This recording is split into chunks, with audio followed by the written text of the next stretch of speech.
Eat my shit! It is one of the worst forms of verbal abuse. But paradoxically, for most of the people living like good neighbors in the villages of India, eating each other's shit is a living reality, a veritable fact of life. Every sixth person living on this earth is an Indian. Some 1100 million people inhabit India, and around 700 million of them defecate in the open. An estimated 217,000 tons of fecal material is deposited across the country every single day. And all this shit comes back in different ways to the people themselves who engage in open defecation, and also to many who do not. In order to provide safe water and sanitation services in rural areas, the government of India has spent around $13 billion since independence, but with little impact. Rampant open defecation and diarrhea deaths continue unabated. There has been a growing urgency to intensify the battle against open defecation. As per the Human Development Report 2006, around 450,000 children in India under the age of 5 die of diarrhea every year. And who doesn't know? Water-carrying fecal contamination is the culprit. Needless to say, this called for a new strategy. Given the fact that the earlier approaches did not yield the desired results, community-led total sanitation, popularly known as CLTS, emerged as a powerful alternative to fight out the practice of open defecation.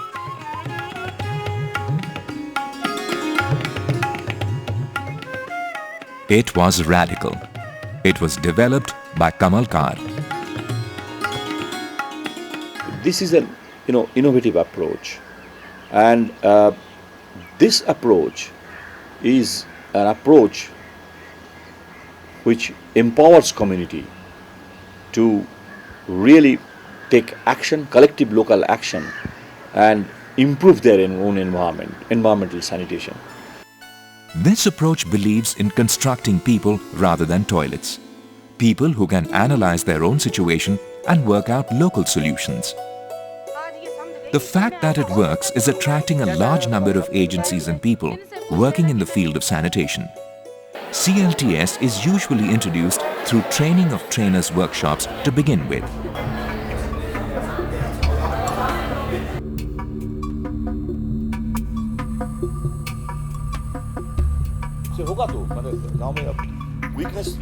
These workshops focus on triggering change on the ground in the villages. As a result, most of the activity is in the field with local communities. Only a small part of the workshop activity is within the four walls of the classroom, but it is significant in terms of consolidating the learning at the ground level. The real learning and change, however, go beyond the simulation exercises held here.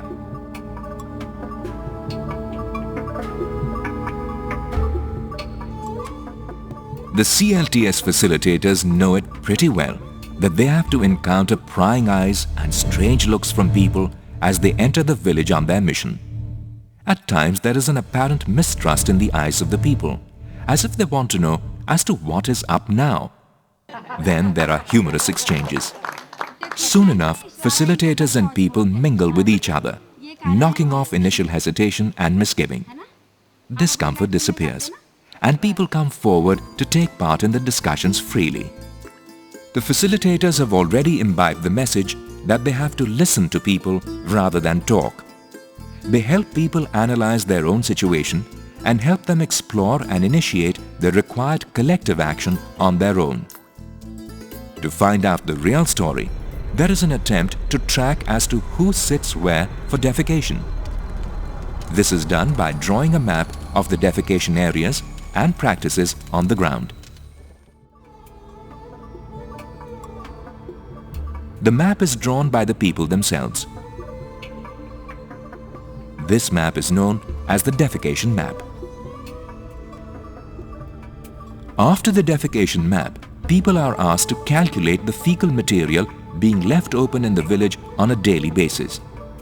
If 200 people in the village go out for open defecation, some 100 kilograms of fecal material is released in the open on one single day, 200 kilograms in 2 days, and 3,000 kilograms in a month. Some 3 to 4 truckloads of fecal material from a single village itself.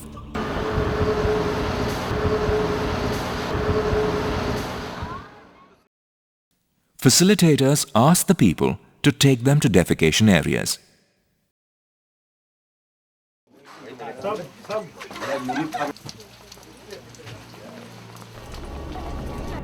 But why are people so slow and their steps so uncertain? Is it because the path ahead is full of shit? But all this is your own doing, isn't it? Don't feel like moving ahead? Feeling ashamed in front of outsiders? That's why this walk is known as Walk of Shame.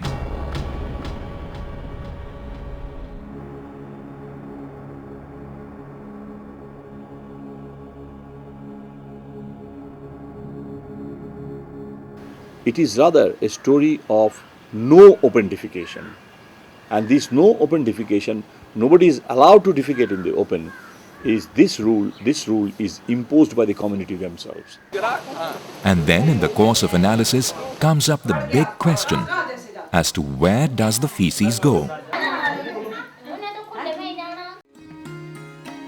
It is revealed that some people sit for defecation close to the water source itself, some by the side of the road, and in fact all over the place in and around the village. A sense of collective shame is writ large on the faces of the people.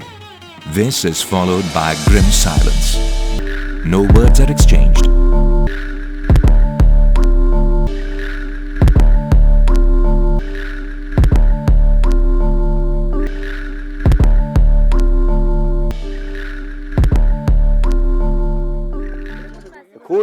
People, through their own analysis, discover that open defecation practically means eating each other's shit. जिसको हम खाने के साथ भी खा रहे हैं। गू टट्टी खा रहे हैं। मैं मतलब पूरी तरह से मैच्योर हो गई कि नहीं, ये जो हम कर रहे हैं बिल्कुल गलत काम है। Flies invariably bring the fecal material back to us. And not only flies, dogs, chicken, goats and cows as well bridge the gap between us and the feces. Wandering around the village, these animals are constantly engaged in transporting shit from one place to another in various ways. And to top it all, Jal, the water offered to the deity, is the same suspect water. What a plight! At many places, even cows have reportedly started consuming fecal material, and their milk is being consumed by us. During rains, feces get mixed up in the water sources directly. These could be a stream, a dug well, a pond, a river, or a spring. And then, the water, instead of being the elixir of life, turns into slow poison. Incidence of diarrhea is caused by such contaminated water.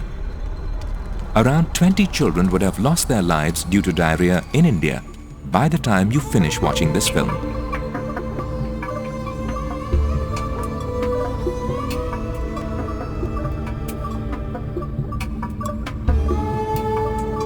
Waterborne diseases such as diarrhea, dysentery, cholera, jaundice, etc. are not only responsible for avoidable morbidity and mortality, but also turn out to be a big financial drain on the affected households, particularly poor people with limited resources. Thousands of rupees are spent on medical care. Available evidence indicates that total elimination of open defecation brings down the incidence of diarrhea considerably, and water free from fecal contamination reduces the possibility of illness by over 50%. Hence, water free from fecal contamination is the water of life. But how to test the water to assess whether it is free from fecal contamination? H2S vials are used to test water. The vial is filled up with the water to be tested and is kept at a safe place out of the reach of children. If the water turns black within 24 to 48 hours, it indicates that the water carries bacteriological contamination. This helps people realize that they are consuming water carrying fecal material, and they need to put an end to open defecation, which is the primary source of this contamination. The vial carrying contaminated water is then buried in the ground. The CLTS practitioners are trained only to facilitate. They are not supposed to teach, preach, or prescribe.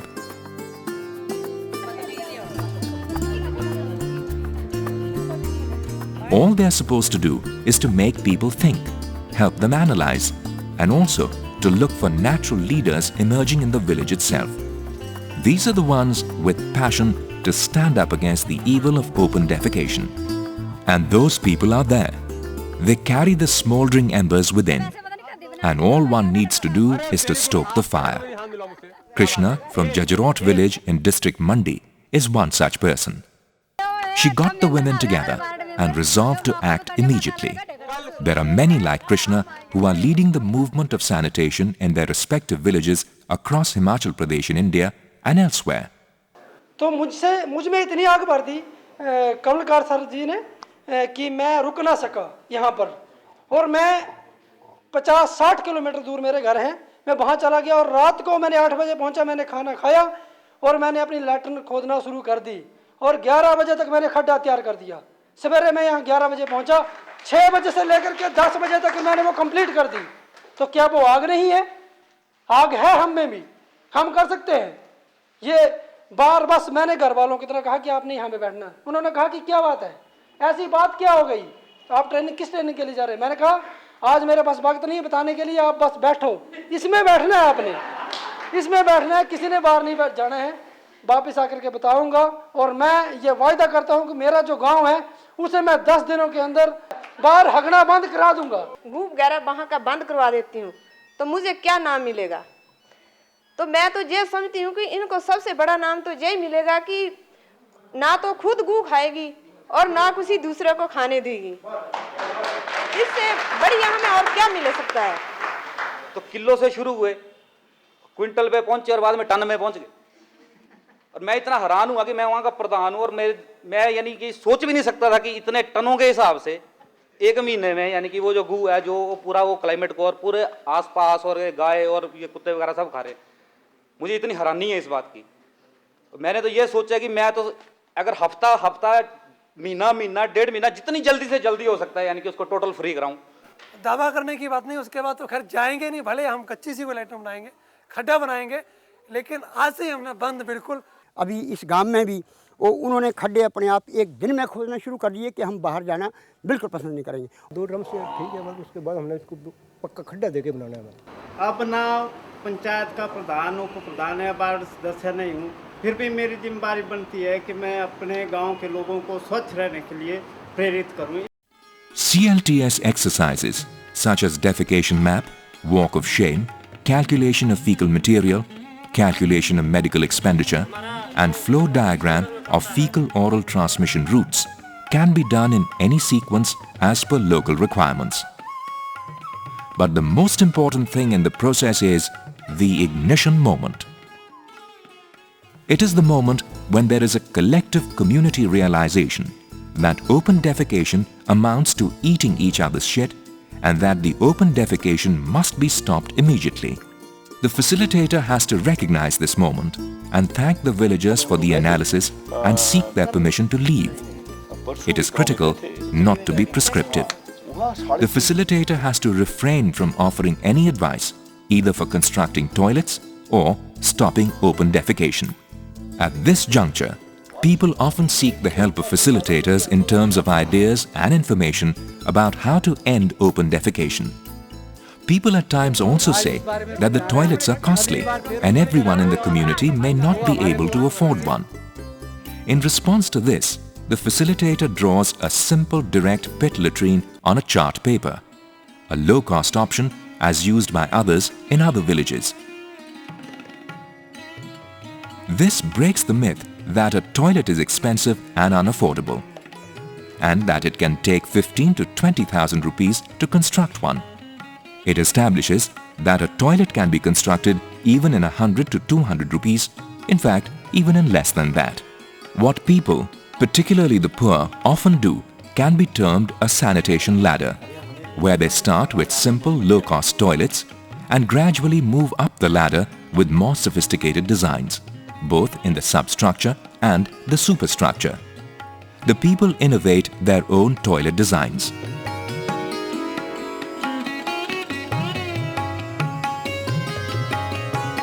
But these toilets have to be made by the people themselves, without any subsidy from outside. Subsidy is more of a hindrance than help. So people themselves arrive at the conclusion that they need to construct and use latrines. There is no coercion, no cajoling. To begin with, there are generally 4 types of outcomes of CLTS exercises on the ground. Matchbox in a gas station refers to a situation where everyone agrees to stop open defecation and start the action immediately.